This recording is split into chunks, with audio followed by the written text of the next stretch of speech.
हम लोग जो है कि अर्थव्यवस्था का सेकंड पार्ट पढ़ते हैं आज। जो सेकंड पार्ट में क्या है कि मतलब सेकंड पार्ट का मतलब अगला टॉपिक, नेक्स्ट टॉपिक, अगले टॉपिक में क्या, आर्थिक समृद्धि एवं आर्थिक विकास। ये जानना जरूरी है कि आर्थिक समृद्धि जैसे कि, अच्छा एक बात बताइए, हम लोग को अपने बोली भाषा में ये क्या कहते हैं कि अपने आसपास के पड़ोसी या फिर आसपास के लोगों को क्या कहते हैं, बहुत अच्छा, बहुत समृद्ध व्यक्ति है।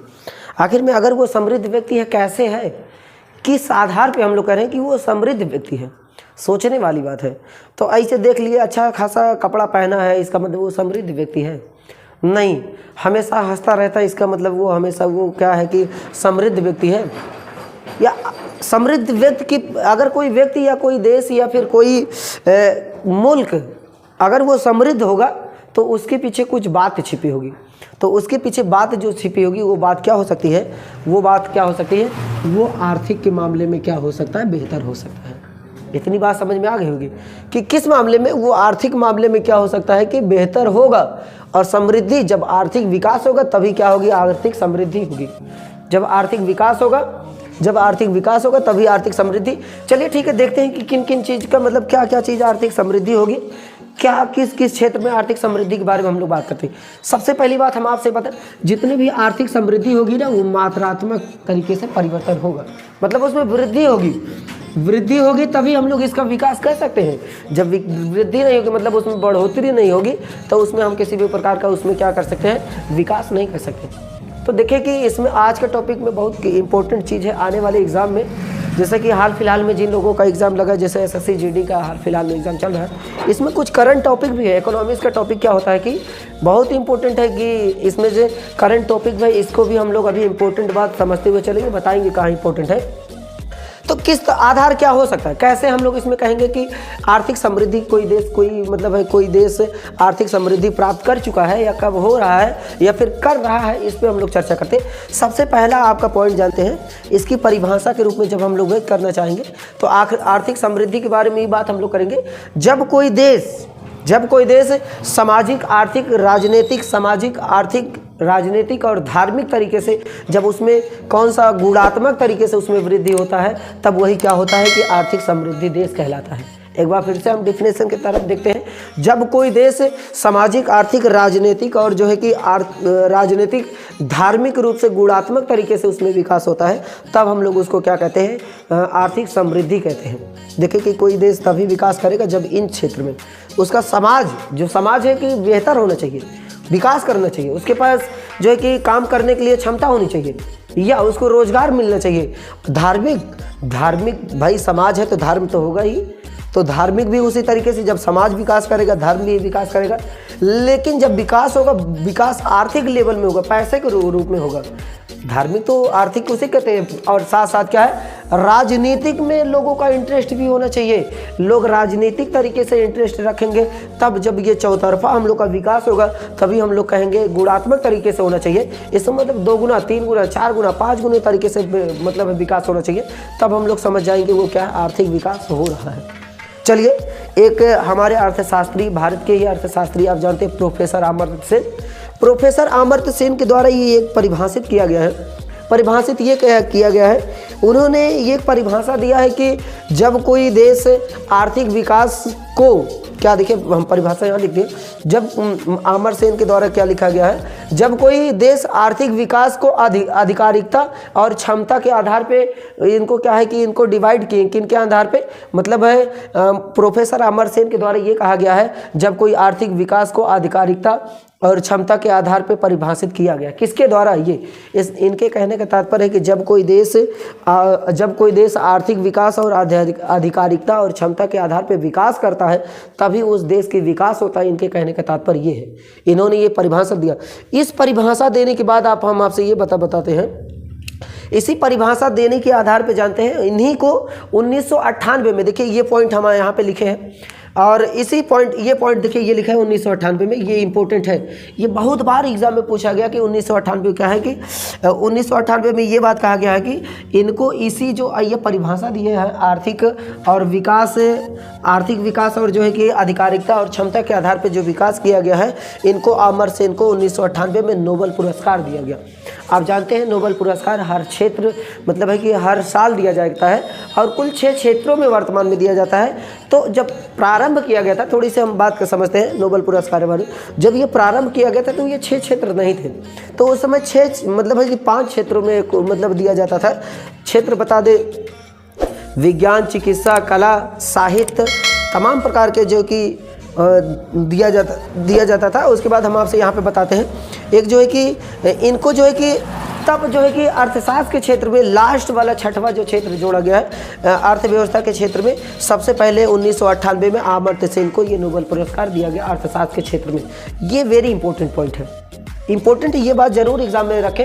ये कई बार एग्जाम में पूछा गया कि प्रोफेसर अमर्त्य सेन को अर्थशास्त्र के क्षेत्र में नोबेल पुरस्कार किसे दिया गया, या अर्थशास्त्र के क्षेत्र में सबसे पहले नोबेल पुरस्कार प्राप्त करने वाले, ये भी बात आ सकता है एग्जाम में। तो देखिए कि अब हम लोग नोबेल पुरस्कार के बारे में जो अभी हमारा हाल फिलहाल का करंट जो चल रहा है, इस करंट के आधार पे हम लोग ये समझते हैं कि 2021 में किसे दिया गया था, 2022 में, वर्तमान में 22, अब 23 लगा है, 23 लगा है, तो 23 वाला मामला आगे जब आएगा तो दिया जाएगा, मैटर तो देखा जाएगा। तो हम लोग 21 में देखते हैं, 21 में जो है कि 3 अमेरिकी अर्थशास्त्री को क्या है कि अर्थशास्त्र के क्षेत्र में नोबेल पुरस्कार दिया गया था। उसके बाद हम लोग 22 में देखेंगे। यहाँ पे 21 में क्या है कि 3 अमेरिकी अर्थशास्त्री हैं। पहला जो है कि डेविड कार्ड है। उसके बाद दूसरा है जोशुआ एंग्रिस्ट है। उसके बाद जो है कि गुइडी डब्ल्यू एम्बेंस, ये 3 अमेरिकी अर्थशास्त्री हैं। इनको याद करना सबसे बड़ी कठिन हो जाता है। प्रश्न पूछ लेता है कि बताइए 2021 के क्षेत्र में किसे नोबेल का पुरस्कार नहीं दिया गया, या फिर 2021 के क्षेत्र में नोबेल पुरस्कार किसे दिया गया है, ये बात पूछता है तो हमारा दिमाग खराब हो जाता है, आइबे नहीं करता।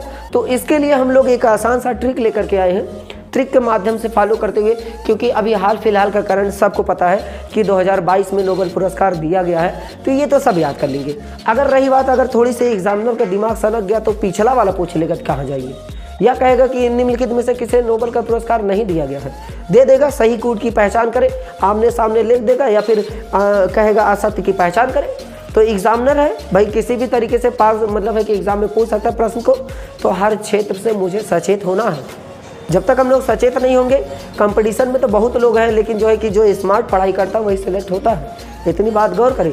तो हम लोग की मतलब है कि सारे के सारे जितने भी एग्जाम में पॉइंट है, देखिए कि ट्रिक हम क्या है, जोश में किसी को काट देना गुनाह है। अच्छा एक बात बताइए, जैसे कि 2 लोग हैं, 3 लोग हैं, 4 आदमी के बीच में आप बैठे हैं और आपको कोई चढ़ा दिया किसी बात के लेकर के, आपकी तारीफ ही कर दिया, तो भाई हम तो खुश, जिसके बारे में तारीफ ही करेंगे वो तो खुश। और खुश होने के बाद क्या है कि भैया कह दिया कि चलिए पार्टी सार्टी कीजिए। अब भैया इधर खुश तो है, हम सब पार्टी सार्टी करिए, बदले में अपना ATM कार्ड किसी को दे देते हैं। तो भैया ATM कार्ड दे दिए, पिन कोड बता दिए, तो समझ लीजिए फिर गए, आप तो कहीं का नहीं रहे। इसी कारण हम लोग क्या किए हैं, इसका जो है कि हम 2021 का ट्रिक भी बना के लाए हैं। जोश में किसी को काट देना गुनाह है। किसको? जोश में काट देना गुनाह है। अब भैया सावधान रहेंगे आप सब भी, तो किसी को जोश में काट नहीं देंगे। देखिए जोश कहने का मतलब है कि यहाँ पे देखिए जोशुआ डी एंग्रिस्ट, इसमें जोश है कि नहीं है, यहाँ पे हम आपसे बताते हैं। यहाँ पे क्या है, यहाँ पे जोश है, जोशुआ में जोश छिपा है, तो यहाँ से इसको हम लोग पकड़ लेंगे, जोश से यहाँ पे हम लोग पकड़ लेंगे जोशुआ डी एंग्रिस्ट। उसके बाद फिर हम यहाँ से बात करते हैं। ये भैया एक बात देखिए कि यहाँ पे कार्ड है, कार्ड का मतलब यहाँ से हम लोग ये पकड़ेंगे, कार्ड मतलब डेबिट कार्ड। यहाँ देखिए ये कार्ड लिखा है, कहने का मतलब है कि कार्ड से हम लोग जोश से जोशुआ एंग्रिस्ट पकड़ लेंगे।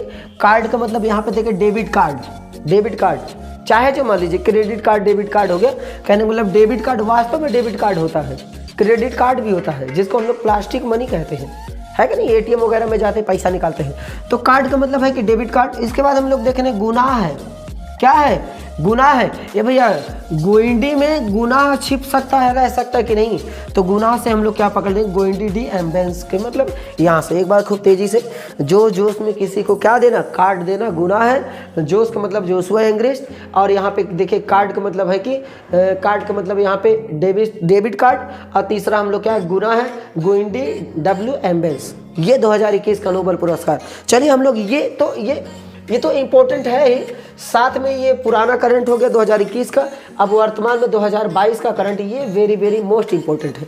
आने वाले एग्जामों में 2023 में जितने भी एग्जाम होंगे इससे प्रश्न जरूर बन सकते हैं। पीसीएस में तो 100% बनेंगे, इतना पक्का मान लीजिए, पीसीएस में प्रश्न बनेंगे ही बनेंगे। जितने भी नोबेल पुरस्कार, एक क्लास में हम नोबेल पुरस्कार भी लेकर कहेंगे। ये भी जो है क्या है, तीन भारतीय, मतलब सॉरी भारतीय नहीं, अमेरिकी को ये भी अर्थशास्त्र के क्षेत्र में ये नोबेल पुरस्कार दिया गया। इनका क्या है, कौन कौन है? बेन एस वर्नेक, देखिए कि एक से एक नाम है, जिंदगी में कभी नहीं सुने हैं, याद कैसे कर पाएंगे? जब कभी सुने नहीं तो याद कैसे होगा? इसको भी याद करने का हम लोग मेथड लाते हैं। क्या लाए हैं? बेन एस वर्नेक पहला व्यक्ति है। दूसरा है डगलस डब्ल्यू डायमंड। तीसरा है फिलिप यस क्या लिखा है? डाइवलिको। देखिए ये गजब का नाम है, तीनों नाम कभी हम लोग सुने हैं, लेकिन रोचक की बात है ये भी सारे तीनों के तीनों कहाँ से हैं? अमेरिका के क्षेत्र से है, अमेरिका से हैं, ये तीनों अमेरिका से निकल के हैं। देखिए कि इसके लिए भी बड़ी मुसीबत है, अपना नाम याद नहीं कर पा रहे हैं, पड़ोसी का नाम याद नहीं कर पा रहे हैं, इनका नाम याद कर ले, कैसे याद करेंगे? इनके भी बारे में हम लोग थोड़ी से ट्रिक के साथ हम लोग इनका भी काम कर रहे हैं। ट्रिक इसका क्या है कि डायमंड बैन हो गया डोपिया, कहते हैं कि डोपिया, अच्छा एक तो अभी ठंडा का मौसम चल रहा है, आप लोग जानते हैं कि थोड़ी सी वो निकला रहा होगा, एक टोपा टाइप का करके कुछ कॉमेडी निकला था, टोपा होगा तो वही सुनते हैं, तो उसी आधार पे थोड़ी बहुत इधर से देखिए डायमंड बैन हो गया डोपिया। अच्छा एक बात बताइए, कैसे हम लोग जानेंगे कि अर्थशास्त्र के क्षेत्र में है ये? अच्छा बताइए कि कोई भी चीज़ का खरीदारी करते हैं हम लोग, लेन देन करते हैं, इधर से उधर करते हैं, तो वो अर्थशास्त्र के क्षेत्र में आ सकता है कि नहीं? अर्थव्यवस्था में आ सकता है। कैसे आ सकता है? जब हम कोई चीज़ वस्तु खरीदेंगे उसके बदले में हमें पैसा मिलेगा, या हम पैसा दे करके कोई चीज़ खरीदते हैं, तो ये सब लेन देन, जब कोई चीज़ का पैसे के मामले में लेन देन होता है उसी को हम लोग अर्थशास्त्र कहते हैं, वही अर्थव्यवस्था है। अर्थव्यवस्था उसी को कहते हैं, उसी के अर्थशास्त्र के क्षेत्र में आता है। तो कहने मतलब डायमंड का लेन देन होगा तो अर्थशास्त्र के क्षेत्र में नहीं आएगा। तो इससे हम लोग क्या पकड़ सकते हैं? डायमंड का हम लोग अर्थशास्त्र के क्षेत्र में लेन देन करेंगे। तो डायमंड बैन हो गया क्या? डोपिया। डायमंड बैन हो गया डोपिया। डायमंड कहने का तात्पर्य है, यहाँ से देखें डायमंड का मतलब कहाँ गया, ये दिखे, ये सॉरी कहाँ गया, ये डायमंड बैन हो गया डोपिया। हाँ, इससे हम लोग डायमंड से समझ लेंगे कि अर्थशास्त्र के भी क्षेत्र में है। और जो है कि ये देखिए डायमंड, इसके नाम में यहाँ पे भी लिखा है डगलस डब्ल्यू डायमंड लिखा है। यहाँ से हम लोग जान सकते हैं कि अमेरिका क्षेत्र में, अमेरिका से है, और इनका नाम है डगलस डब्ल्यू। अरे यार, जब एग्ज़ाम में आएगा आपका ऑप्शन तो ज़रूर दिया रहेगा ना, तो ई ट्रिक के माध्यम से पहचान सकते हैं। तो डायमंड बैन हो गया डोपिया। और उसके बाद देखिए कि यहाँ पे देखिए कि डगलस मतलब डायमंड से मिल गया डगलस डायमंड। और यहाँ पे वैन पे भी कुछ ना कुछ है। वैन पे भी क्या है, देखिए यहाँ पे वेन लिखा है कि नहीं है? वेन एस वर्नेक्स है कि नहीं है? वर्नेक्स, ये देखिए ये भी नाम है, वेन से हम लोग पकड़ लेंगे, वर्नेक्स है। उसके बाद क्या है कि लास्ट में हम क्या है कि डोपिया का मतलब देखें कि यहाँ से फिलिप एस डाइव यहाँ से हम लोग पकड़ सकते हैं। यहाँ से डोपिया मतलब है कि इसी में हम लोग डाय से, या मतलब डा से डोपिया, डा से इधर से हम लोग कर सकते हैं डाइबनिको। यहाँ से चलिए ठीक है, ये ज़रूर पढ़ के जाएंगे एग्ज़ाम में, जितने भी एग्ज़ाम होंगे ये टॉपिक पढ़ के जाएंगे, ये टॉपिक पढ़ के जाएंगे ज़रूर से ज़रूर। और एक चीज़ हम आपसे ये बता दें, एक चीज़ हम छोड़ रहे हैं, सॉरी इसमें छूट गया था। अब एक जो है कि जुलाई 2021 में एक पुस्तक लिखी गई थी, किसी अमर्त्य सेन के ही द्वारा लिखी गई थी, होम इन द वर्ल्ड। पुस्तक इम्पोर्टेंट पुस्तक है, ये भी आप लोग पुस्तक को क्या करेंगे इम्पोर्टेंट के तरीके से देख लेंगे। चलिए ठीक है, आगे का मैटर फिर इसी तरीके से हम क्लास लाते रहेंगे, लेकिन ये इम्पोर्टेंट है, बात गौर करेंगे, इम्पोर्टेंट है। कहते हैं कि एक थोड़ी सी बात बताते हैं कि देखिए कि जो ये समय ये है ठंडी में, लोग घर पे बैठ के, कोई लोग ठंडी की वजह से पढ़ाई नहीं, कुछ नहीं, कहने का तात्पर्य है कि पढ़ते रहें, निरंतर रहें। कहते हैं कि जब आँखों में अरमान लिया, मंजिल को अपना मान लिया, अब मुश्किल क्या आसान क्या, जब ठान लिया तो ठान लिया। इसी के साथ हम विराम लेते हैं, फिर आगे बात करेंगे। आप लोग पढ़ते रहें, निरंतर रहें। और थोड़ी से हम आपसे रिक्वेस्ट करते हैं, प्लीज़ हमारे चैनल को सब्सक्राइब, लाइक और कमेंट जरूर करें। और थोड़ा सा अपना सुझाव भी देते रहें कि अगर कोई मेरे से कमी हो रही है तो उसको हम सुधार कर सके। नए हम लोग चैनल पे जुड़े हैं, तो आप लोग का हेल्प रहेगा तो हम लोग बहुत आगे जाएंगे। बस थोड़ा सा एक आप लोग का सपोर्ट चाहिए, जो है कि क्या है कि सब्सक्राइब करें, लाइक करें और साथ में कमेंट करना ना भूलें। धन्यवाद।